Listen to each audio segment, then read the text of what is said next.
Good morning. Hope your week is off to a good start. Summertime is moving fast, isn't it? It has a way of doing that. All the seasons do. Hey, there was this commandment that Moses had on the tablets that God wrote with his own finger. Man, I can understand why the Raiders of the Lost Ark wanted to find that thing and find those tablets, because I would like to find tablets that were written with the finger of God in stone. That's something else. One of them talks about not coveting what your neighbor has. Do you think America could maybe meditate on that just for a moment?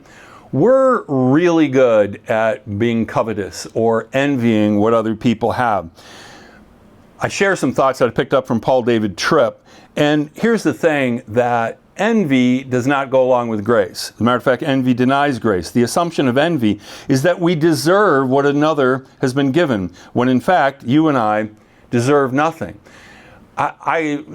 Young lady I used to date, long time ago, she said, "Oh, you've done all these things, mission trips, like God owes you." I'm like, no. Other times people have said, "Oh, you deserve this."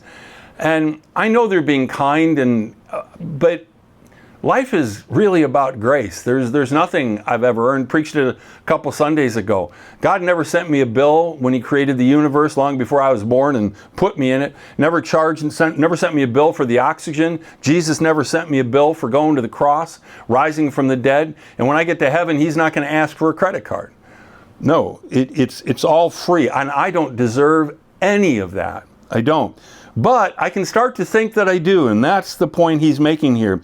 Because the world of envy no more mixes with the world of grace than oil and water do.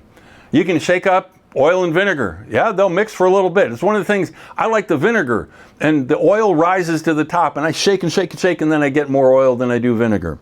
They just don't mix. Envy forgets who you are, forgets who God is, and is confused with what life is all about.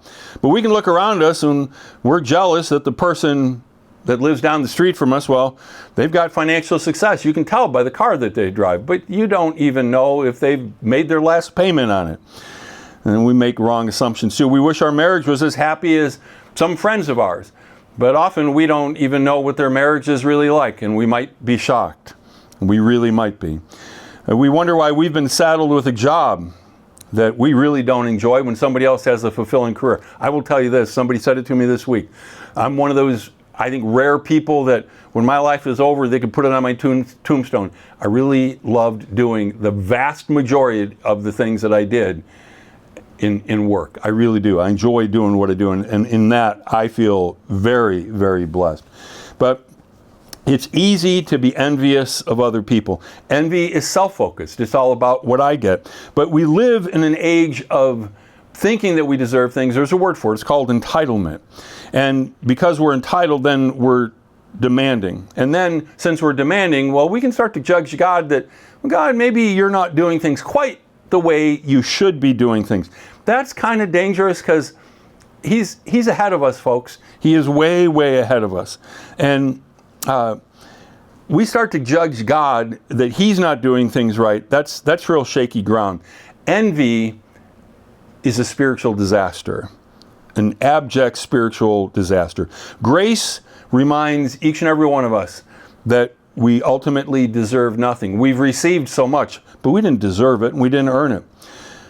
But it doesn't stop there. It confronts us with the truth that God is gloriously loving, gracious, and kind, and He lavishes on us things we could never have earned. Grace also reminds us that God is wise and never gets a wrong address.